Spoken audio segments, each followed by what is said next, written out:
नमस्कार। बिहार चुनाव पर कैपिटल टीवी का खास शो वॉर ऑफ स्टेट देख रहे हैं आप। मैं हूं आपके साथ पूजा। बिहार में चुनाव से पहले मौजूदा विधानसभा का आखिरी सत्र चल रहा है। मॉनसून सत्र के दौरान हर दिन विपक्ष एसआईआर के विरोध में जमकर बवाल काट रहा है, पर आज तो बिहार विधानसभा में जमकर हाई वोल्टेज ड्रामा देखने को मिला। जब स्पीकर नंदकिशोर यादव ने तेजस्वी यादव से संबोधन छोटा करने को कहा, तब आरजेडी विधायक भाई वीरेंद्र भड़क उठे और गुस्से में बोले, किसी के बाप का है क्या सदन। इस बयान से माहौल गर्मा गया। स्पीकर सदन छोड़कर चले गए और सदन के अंदर बाहर भाई वीरेंद्र के बयान पर जमकर तू मैं हो गई। आज नीतीश कुमार भी भाई जबरदस्त फॉर्म में नजर आए। नीतीश कुमार और तेजस्वी यादव के बीच तीखी बहस देखने को मिली। तेजस्वी यादव के एक बयान पर मुख्यमंत्री नीतीश कुमार इस कदर भड़क उठे कि उन्होंने तेजस्वी को सीधे तौर पर कहा कि अभी तुम बच्चे हो, कुछ नहीं जानते हो। नीतीश ने एक के बाद एक ताबड़तोड़ हमले के जरिए न सिर्फ आरजेडी पर निशाना साधा, बल्कि तेजस्वी यादव को बता दिया कि वो भी नीतीश के सामने एक बच्चे ही हैं। तो कैसे आज बिहार विधानसभा में हुआ बवाल, नीतीश तेजस्वी में आखिर क्यों हो गई तू मैं, आज इन्हीं तमाम बड़ी अपडेट पे चर्चा करेंगे। और चर्चा के लिए मेरे साथ स्टूडियो में मौजूद हैं कैपिटल टीवी के editor in chief doctor Manish Kumar और एग्जीक्यूटिव एडिटर राजीव जी। सर, आप दोनों का बहुत बहुत स्वागत है। धन्यवाद। बिहार विधानसभा के अंदर इतना हाई वोल्टेज ड्रामा क्यों? देखिए, हाई वोल्टेज ड्रामा इसलिए हुआ क्योंकि तेजस्वी यादव विधानसभा का इस्तेमाल अफवाह फैलाने में लग रहे थे जी। भाषण उन्होंने देना शुरू किया तो सारा कंसंट्रेशन जो है वो एसआईआर के ऊपर। लेकिन आप तर्क रखो, दलीलें दो, फैक्ट्स आप रखेंगे। आप विधानसभा के अंदर आपको इस चीज की छूट नहीं दी जा सकती ना कि आप ये वहां पे लोगों को डराएं, ये कहें कि 14 करोड़ बिहार के लोगों का नाम काटा जा रहा है। This is what he said. भाई, अभी तक इलेक्शन कमीशन ने कहा है कि 52 लाख के आसपास जो है वो फर्जी पाए गए हैं। अभी 1 महीने का समय है। जिनको लगता है कि वो फर्जी नहीं है तो उसको आप जुड़वाओ, उसका नाम, उसका एड्रेस वेरिफिकेशन करवाओ, उसकी नागरिकता साबित करो, वो जुड़ जाएगा।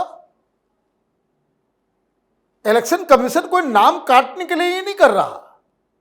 इलेक्शन कमीशन ये पूरा एक्सरसाइज कर रहा है ताकि जो जेन्युइन वोटर्स हैं उनको लिस्ट में लाया जाए।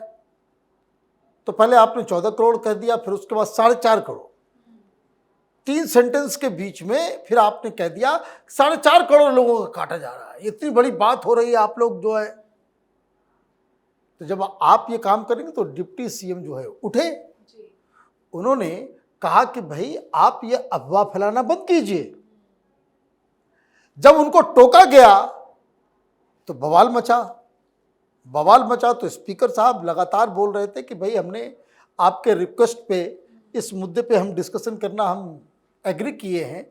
इसका मतलब ये नहीं कि आप जो है पूरा समय ले और भी नेता लोग बोलेंगे। तो इसी झड़प के दौरान ये भाई वीरेंद्र ने, ये आदमी वैसे ही बेतुकी बातें करने में पहले भी वो इस तरह का कांड कर चुका है, तो उसने जो है वो कह दिया। यहाँ तक तो ठीक कि भाई आपने तेजस्वी यादव बोल दिए, उधर से वो बोल दिए, भाई वीरेंद्र ने माहौल खराब किया। फिर स्पीकर साहब ने, उन्होंने कहा कि भाई वीरेंद्र को माफी मांगनी चाहिए। तेजस्वी यादव से भी कहा कि भाई आप पार्टी के लीडर हैं, कहिए कि इस तरह की भाषा, आप उस पर खेद प्रकट कीजिए। खेद प्रकट आप नहीं करेंगे तो फिर हंगामा खत्म।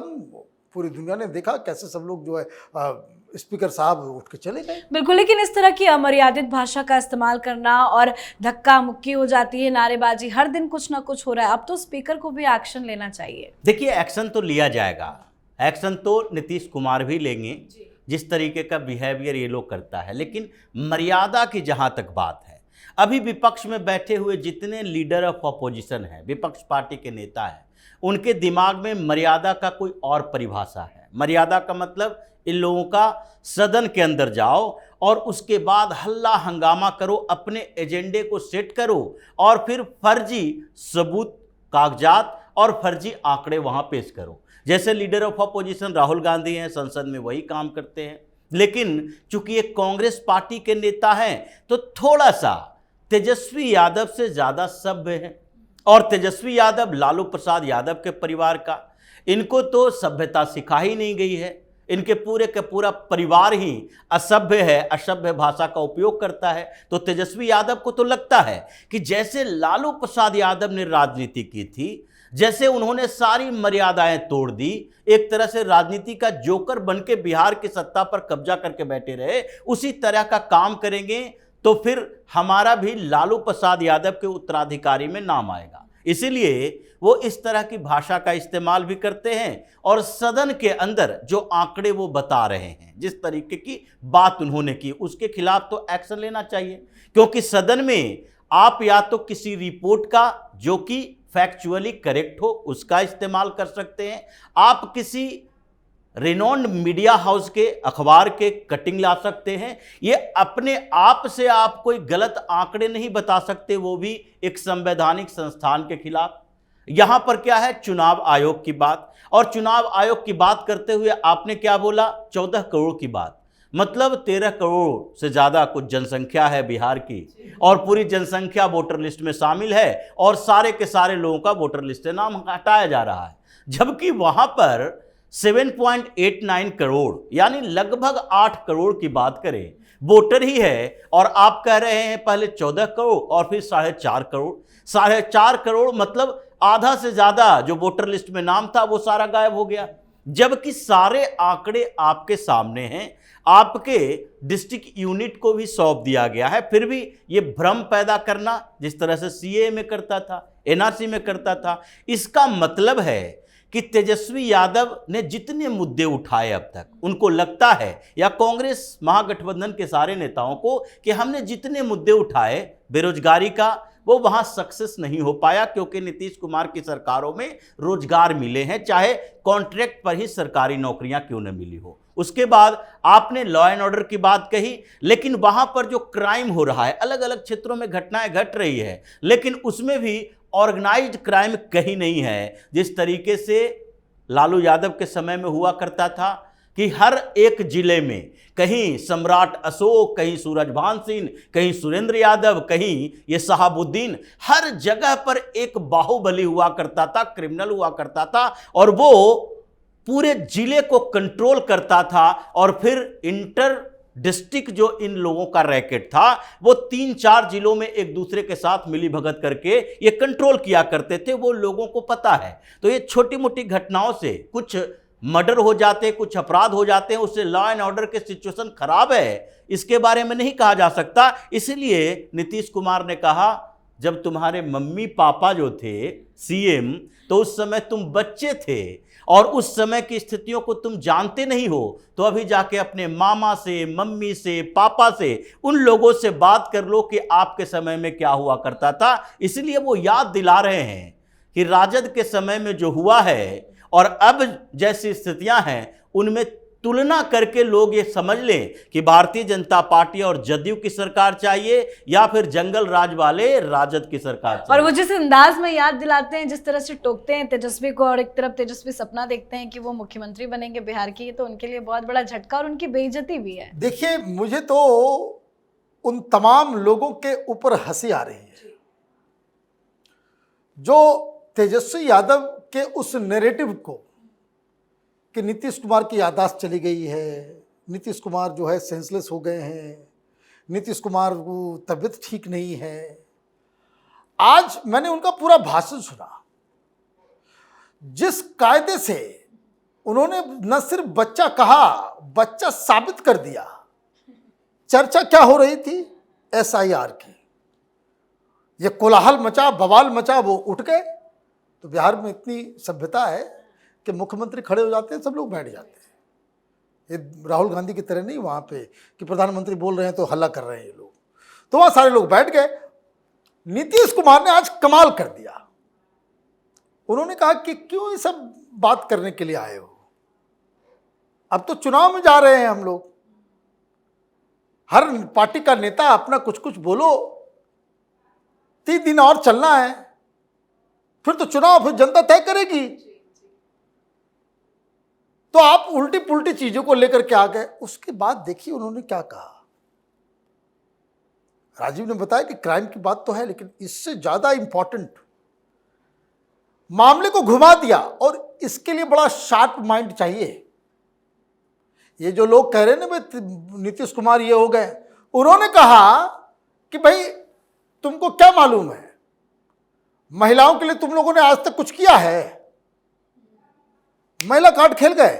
अभी देखिए महिलाओं को लेकर, और वो गिनाना चालू कर दे कि महिलाओं के लिए 50% हमने किया, हम नौकरी दे रहे हैं, हम ये कर रहे हैं, हम खेल गए वो अपना कार्ड। महिला नीतीश कुमार के साथ, प्रधानमंत्री नरेंद्र मोदी के साथ, और वो एक ऐसा वोटिंग सेक्शन है, it cut across caste religion, सारा बैरियर जो है उसको वो लांग जाता है, और वो महिलाओं का मुद्दा, और क्या और क्यों ये भी समझ लीजिए। जो होशियार पॉलिटिशियन होता है वो मुद्दे को अपने हिसाब से नैरेटिव को तय करता है। वो क्या हुआ, वो तमाम टीवी चैनलों पे जो है महिलाओं को हमने ये किया, ब्रेकिंग महिलाओं को हमने ये किया, मैंने महिला का मुद्दा जो है आ गया, एसआईआर चला गया पीछे, आप चीखते रहे, चिल्लाते रहे, गाली अलग हुआ, आपको जो है गाली गलौज भी सुनना पड़ रहा है वहां पे कि भाई आप लोगों ने उद्दंडता की, गुंडागर्दी की, और खबर में क्या छपेगा? खबर तो यही आएगी कि भाई नीतीश कुमार ने महिलाओं के मुद्दे को लेकर के विधानसभा के अंदर ये सारी बातें कही। तो it was very refreshing to see कि भाई जिन लोगों को आप कह रहे हो दिल्ली में बैठे बैठे पत्रकार कि नहीं अब तो उनको इस्तीफा दे देना चाहिए, वो नहीं समझ पा रहे हैं, नहीं बूझ पा रहे हैं, लेकिन आज बहुत ही कमाल का उन्होंने अपना राजनीतिक जो है कैलिबर दिखाया है। मतलब तेजस्वी यादव को अपनी रणनीति कुछ बदलनी चाहिए। देखिए, तेजस्वी यादव ने रणनीति पर विचार करना छोड़ दिया है। जिस तरीके से महागठबंधन में चल रहा है और इधर एनडीए में चल रहा है, हालांकि दोनों ही गठबंधन के अंदर कुछ कुछ ऐसी परेशानियां हैं। जैसे एनडीए की बात की जाए तो अभी एनडीए के अंदर एक पार्टनर है इनके, चिराग पासवान। चिराग पासवान को कंट्रोल करना जरूरी है। जिस तरीके से वो अपने आप को हीरो बनाने की कोशिश करते हैं कि नहीं नहीं, लॉ एंड ऑर्डर के मुद्दे पर हम तो बिल्कुल निष्पक्ष बात करेंगे, निष्पक्षता यहां कुछ होती नहीं है। आपको उस परसेप्शन के अंदर जाना पड़ेगा कि जो ये विपक्ष वाले तैयार करने की कोशिश कर रहे हैं, सुप्रीम कोर्ट से, हाई कोर्ट से, या फिर ग्राउंड पर, हर जगह ये परसेप्शन क्रिएट करने की कोशिश की जाती है। और आजकल चिराग पासवान थोड़े भटक गए हैं, वो पुराने मोड में चले गए हैं कि अभी तो मुख्यमंत्री नीतीश कुमार है, तो नीतीश कुमार के खिलाफ तो हमने पिछली बार भी बात की थी और इस बार भी नीतीश कुमार के खिलाफ बात करेंगे, तो हमें भारतीय जनता पार्टी के कड़े रुख का सामना नहीं करना पड़ेगा। लेकिन इस बार स्थितियां बदल गई हैं। इस बार जिस तरह से चिराग पासवान बात कर रहे हैं, अगर कुछ दिन के अंदर उन्होंने अपने आप को कंट्रोल नहीं किया तो उनका रिप्लेसमेंट भी एनडीए के अंदर तैयार हो रहा है। और जहां तक महागठबंधन का सवाल है, ये तेजस्वी यादव की रणनीति बदलने की बात है, उनकी तो रणनीति ही एक ही है। जिस तरह का ये लोग अब तक की सियासत करते रहे हैं, उसमें केवल एक रणनीति है कि ओबीसी के कुछ वर्गों का वोट हमें मिले और मुसलमानों का वोट मिले। लेकिन मुसलमानों के वोट में ये अटक गए हैं कि एसआईआर में भी मुसलमान छट रहे हैं, ओवैसी भी मुसलमान को छाट रहा है, और प्रशांत किशोर भी मुसलमान वोट में डेंट लगा रहा है। तो इसलिए ये ऐसे बौखलाहट में हैं कि अभी ऐसी ऐसी उलूल जुलूल बातें करेंगे कि नीतीश कुमार को पुरानी बातें याद दिलानी पड़ेगी। और हो सकता है आज जो संकेत दिया है कि अभी जब हम तुम्हारे साथ थे तो तुम हमारी सराहना करते थे, आज तुम्हारे लिए बुरे हो गए, तो उस समय की कुछ ऐसी बातें करेंगे जिसके बाद चुनाव में मुंह दिखाने के लायक तुम लोग नहीं रहोगे। बिल्कुल सर, बहुत बहुत धन्यवाद सर आप दोनों का। धन्यवाद। तो वोटर लिस्ट में हो रहे बदलाव ने ऐसा बवाल मचाया है कि नेताओं के माथे पर पसीना आ गया। उन्हें समझ नहीं आ रहा कि क्या होने जा रहा है, और यही वजह है कि दिल्ली से लेकर बिहार तक एसआईआर पर बवाल मचा हुआ है।